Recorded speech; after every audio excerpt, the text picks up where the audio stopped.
Look, there's one way for this war to end, the rational way. Putin to pull out of Ukraine, number one. But it appears he's not going to do that.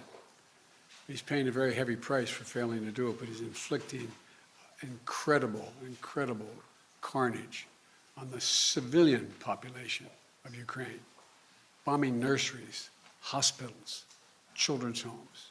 It's sick what he's doing. But the fact of the matter is, I have no immediate plans to contact Mr. Putin. Mr. Putin is, let me choose my words very carefully. I'm prepared to speak with Mr. Putin if, in fact, there is an interest in him deciding he's looking for a way to end the war. He hasn't done that yet. If that's the case, in consultation with my French and my NATO friends, I'll be happy to sit down with Putin to see what he has in mind. He hasn't done that yet. In the meantime, I think it's absolutely critical what Emmanuel said. We must support the Ukrainian people. The idea that Putin is ever going to defeat Ukraine is beyond comprehension. Imagine them trying to occupy that country for the next 2, 5, 10, 20 years, if they could. He's miscalculated every single thing he initially calculated. He thought he'd be greeted with open arms by the Russian-speaking portions of the Ukrainian population.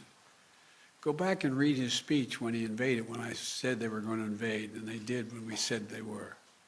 Go back and read the speech he made. He talked about him with needing to be another Peter the Great. He talked about the need for the people that Kyiv is the mother lode of Russian identity in the beginning, et cetera, et cetera. He's just miscalculated across the board.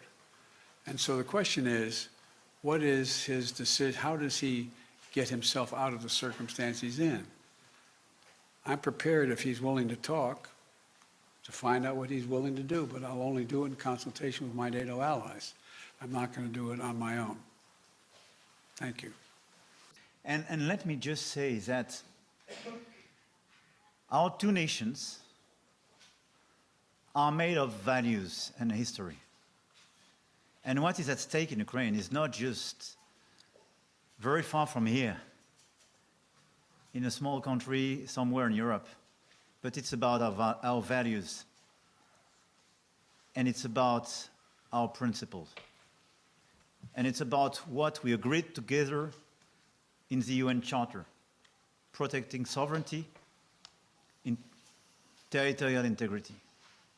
And this is why I do believe that having the US strongly supporting the Ukrainians in that time is very important, not just for the Ukrainians. For the Europeans, we are. This is why we do thank you for this solidarity. But for the stability of our world today.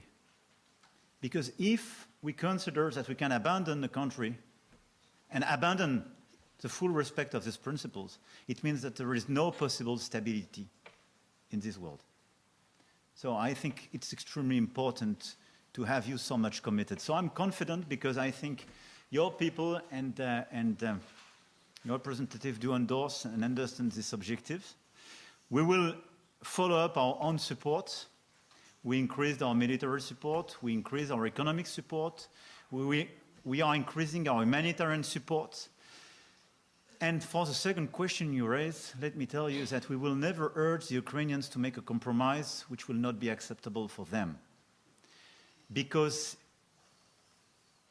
they are so brave and they defend precisely their lives, their nation, and our principles. And because it will never build a sustainable peace.